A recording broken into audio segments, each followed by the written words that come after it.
Okay, sorry, I got to where I was kicked off. I went too long. So we're going to try again.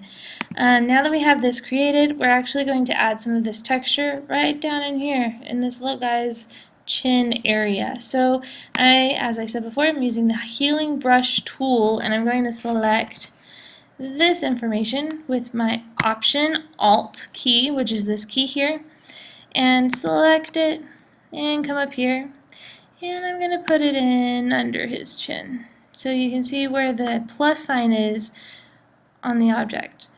The problem that we're facing right now is I'm on a separate layer from what I need to be on. So pretend I didn't do that. We're going to do it again, but on my actual layer. So I've selected information from layer 1 right here that has this circle on it.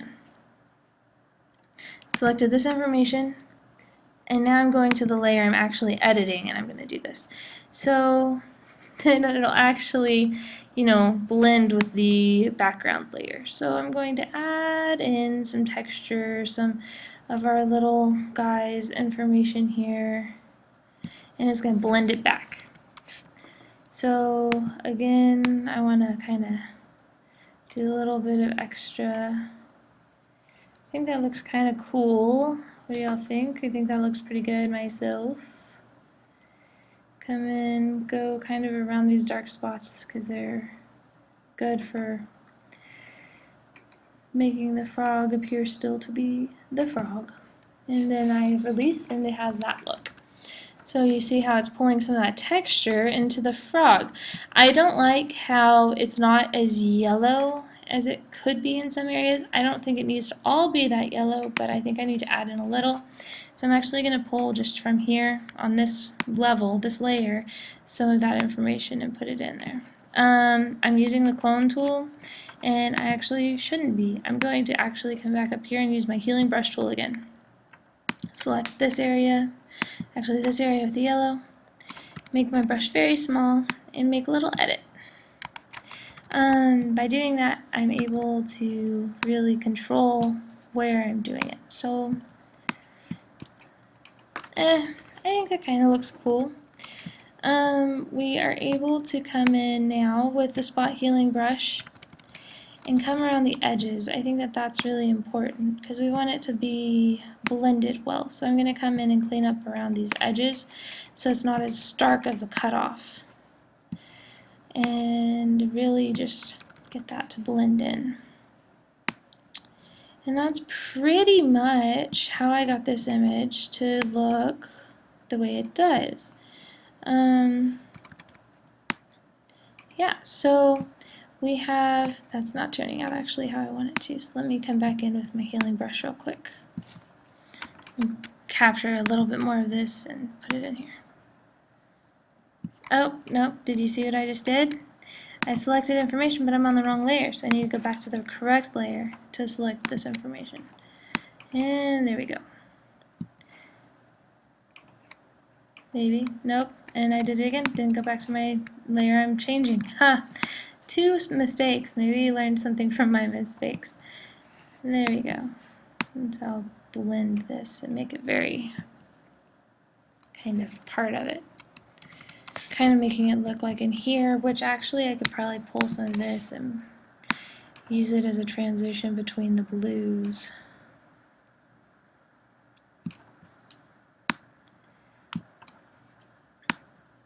Making it a little darker than it was originally, but I think it looks okay.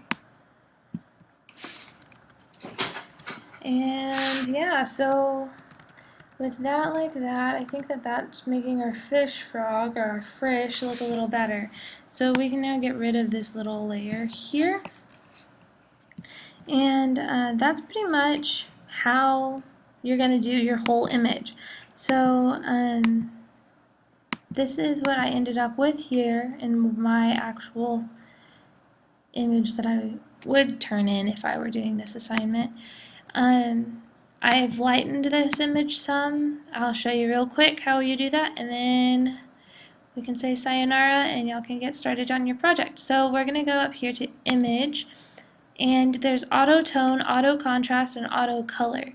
That's the great place to start first because it's going to take all of the information for the full image and it's going to do for you what you could do for yourself. So it's kind of a good place to start. I don't like the blue quality it added, so I'm actually going to just do the auto tone, and then I'm going to come in and use my adjustments. So if you go to Image Adjustments, Levels, Brightness and Contrast, or Curves, you're able to edit this. So we're going to click on Brightness and Contrast, raise our brightness up a slight bit, raise our contrast, it makes our blacks blacker and our whites whiter, and press OK. So now you see that it's a little bit, it looks about the same as the color contrast that you see in the one that I would turn in for my final. Let's zoom in on my final real quick. You can see here that this is blended really well. It's very natural looking like it looks here. This area was not edited by me at all. So the fact that this area and this area look so similar works really well. I also blended up into there a little bit more. One thing I kind of wish I had done a little bit more of was blend this section here instead of having that line. I have the wrong layer selected yet again. Okay, and then we're going to just do that.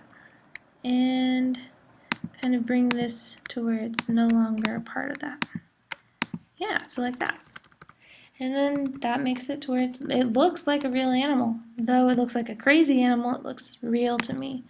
So that is Project 3 demo about blending modes and how you're able to use different techniques for blending using your spot healing brush tool, and your clone stamp, as well as we covered the marquee tool. So if you have any questions over any of this, either go back, rewind, watch this video again, watch the last video again, or ask me in class. Thanks.